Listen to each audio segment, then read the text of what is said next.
Hello दोस्तों, क्या हाल है। तारीख आज 30 अगस्त 2025 वार शनिवार, हिंदी तिथि सप्तमी। और आइए अब बात करते हैं आज के मुख्य समाचार में देश भर की तमाम बड़ी खबरों पर नजर डालते हैं। देखिए दोस्तों, सरकार के मुख्य आर्थिक सलाहकार वी अनंत नागेश्वरन का कहना है कि मजबूत घरेलू मांग के कारण भारतीय अर्थव्यवस्था चालू वित्त वर्ष में 6.3 से 6.8% की दर से बढ़ेगी।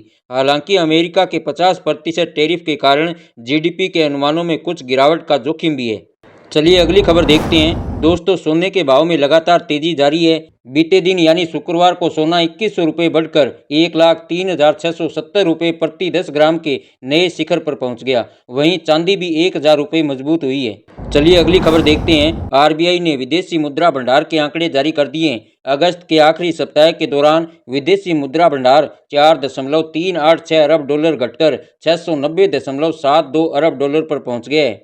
चलिए अगली खबर देखते हैं। अस्पतालों में कैशलेस इलाज से जुड़ा विवाद सुलझ गया है। एएचपीआई और बजाज आलियांज के बीच सहमति बन गई है, जिससे अब बजाज आलियांज जनरल इंश्योरेंस के पॉलिसी धारक कैशलेस स्वास्थ्य सेवाओं का लाभ उठाना जारी रख सकेंगे। 28 अगस्त को हुई association of health care providers of India AHPI और बजाज आलियांज के सदस्यों की एक बैठक के बाद यह निर्णय लिया गया है।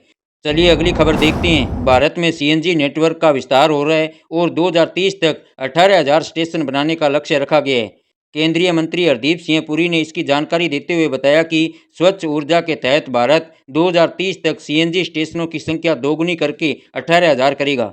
उन्होंने कहा कि 2014 में देश में केवल 738 सीएनजी स्टेशन थे और आज यह संख्या बढ़कर 8,150 से ज़्यादा हो गई है। यह बसों, ऑटो और कारों को किफ़ायती और स्वच्छ ईंधन से ऊर्जा प्रदान कर रही है और 2030 तक यह नेटवर्क 18,000 से ज़्यादा स्टेशनों तक विस्तारित हो जाएगा। चलिए अगली खबर देखते हैं। जापान की तकनीक और भारत की प्रतिभा ने आर्थिक संबंधों को विस्तार दिया है। जापान के प्रधानमंत्री शिगेरू इशिबा ने शुक्रवार को भारत जापान आर्थिक मंच को संबोधित करते हुए यह बात कही है। उन्होंने कहा कि जापान ने मेक इन इंडिया में महत्वपूर्ण भूमिका निभाई है। चलिए अगली खबर देखते हैं। कपास आयात छूट बढ़ाने के फैसले पर भारतीय किसान संघ ने आपत्ति जताई है। उनका कहना है कि सरकार के इस फैसले से किसानों को नुकसान हो सकता है और भारत आयात पर निर्भरता की ओर बढ़ सकता है। ऐसे में भारतीय किसान संघ ने केंद्र सरकार से कपास आयात शुल्क पर छूट को 31 दिसंबर तक बढ़ाने के अपने फैसले को वापस लेने का आग्रह किया है। दरअसल दोस्तों, पहले सरकार ने 11 अगस्त से 30 सितंबर 2025 तक कपास आयात शुल्क पर छूट दी थी, लेकिन अपने हालिया फैसले में इस छूट को बढ़ाकर दिसंबर के अंत तक कर दिया था। चलिए अगली खबर देखते हैं। अदानी परिवार को Bihar state power generation company limited यानी बीएसपीजीसीएल से 25 साल के लिए बिजली खरीद का लेटर ऑफ अवार्ड मिला है। कंपनी राज्य को 2400 मेगावाट की greenfield ultra super critical plant से बिजली उपलब्ध कराएगी। यह प्लांट भागलपुर के पीर पैंती में स्थापित किया जाएगा। चलिए अगली खबर देखते हैं। रिलायंस जियो का आईपीओ अगले साल जून तक आएगा। एनुअल मीटिंग के दौरान मुकेश अंबानी ने कहा कि गूगल और मेटा से एआई के लिए पार्टनरशिप करेंगे। चलिए अगली खबर देखते हैं। भारतीय रुपया शुक्रवार यानी 29 अगस्त को पहली बार 88 रुपये प्रति डॉलर के ऑल टाइम लो पर पहुंच गया। एक्सपर्ट्स का कहना है कि भारत पर अमेरिका के टैरिफ की वजह से रुपये में यह गिरावट आई है। कारोबार के दौरान रुपये में अमेरिकी डॉलर के मुकाबले करीब 64 पैसे की गिरावट देखने को मिली और 88 रुपये 29 पैसे प्रति डॉलर के अब तक के सबसे निचले स्तर पर आ गया। चलिए अगली खबर देखते हैं। पीएम मोदी शुक्रवार को 2 दिन के जापान दौरे पर पहुंचे। इस दौरान उन्होंने टोक्यो में आयोजित 15वें भारत जापान समिट में हिस्सा लिया। समिट में मोदी और जापानी पीएम इशिबा की मौजूदगी में कई एमओयू एक्सचेंज किए गए। भारत जापान के बीच चंद्रयान 5 मिशन को लेकर एक अहम समझौते पर हस्ताक्षर हुए हैं।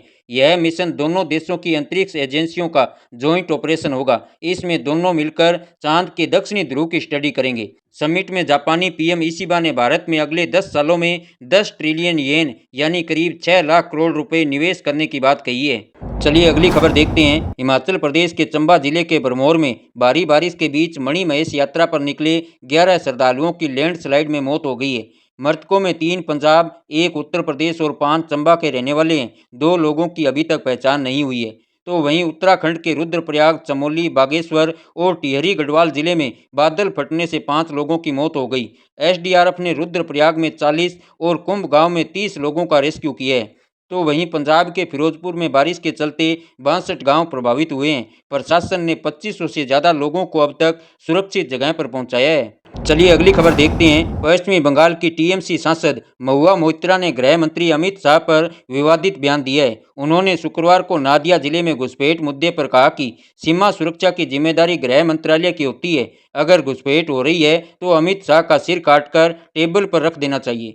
बंगाल भाजपा ने उनके बयान से जुड़ा एक वीडियो भी एक्स पर शेयर किया। वहीं दूसरी पोस्ट में भाजपा ने लिखा, जब महुआ गृह मंत्री का सिर काटने की बात करती है तो यह टीएमसी की हताशा और हिंसा की संस्कृति को उजागर करता है, जो बंगाल की छवि को धूमिल कर रही है और राज्य को पीछे धकेल रही है। वहीं इस मामले में महुआ के खिलाफ नादिया जिले के कृष्णा नगर के कोतवाली थाने में शिकायत दर्ज कराई गई है। चलिए अगली खबर देखते हैं। राहुल गांधी की वोटर अधिकार यात्रा के दौरान पीएम मोदी को गाली देने के मामले में शुक्रवार को पटना में बीजेपी और कांग्रेस कार्यकर्ता भिड़ गए। बीजेपी कार्यकर्ता कांग्रेस ऑफिस के बाहर प्रदर्शन के लिए पहुंचे थे। वो राहुल गांधी के खिलाफ नारेबाजी करने लगे। थोड़ी देर में कांग्रेस कार्यकर्ताओं ने भी नारेबाजी शुरू कर दी। देखते ही देखते दोनों पार्टी के लोग आपस में भिड़ गए। दोनों के बीच लाठी डंडे और ईंट पत्थर चले। कई गाड़ियों में भी तोड़फोड़ की गई। बवाल के बाद पुलिस ने बीजेपी कार्यकर्ताओं को वहां से खदेड़ा।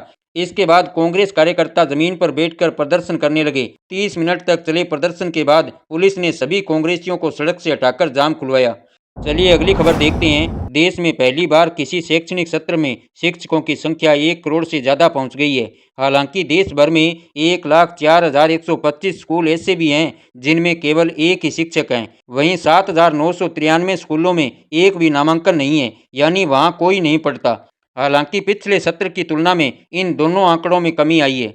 यह आंकड़े unified district information system for education के शैक्षणिक सत्र 2024-25 की रिपोर्ट में सामने आए हैं। चलिए अगली खबर देखते हैं। रिजर्व बैंक ऑफ इंडिया यानी आरबीआई के पूर्व गवर्नर उर्जित पटेल को इंटरनेशनल मॉनेटरी फंड यानी आईएमएफ में एग्जीक्यूटिव डायरेक्टर के रूप में नियुक्त किया गया है। आरबीआई के गवर्नर के तौर पर उनके कार्यकाल को देश की अर्थव्यवस्था को मजबूत करने के लिए बेहद महत्वपूर्ण माना जाता है। उनकी यह नियुक्ति 3 वर्षों के लिए होगी।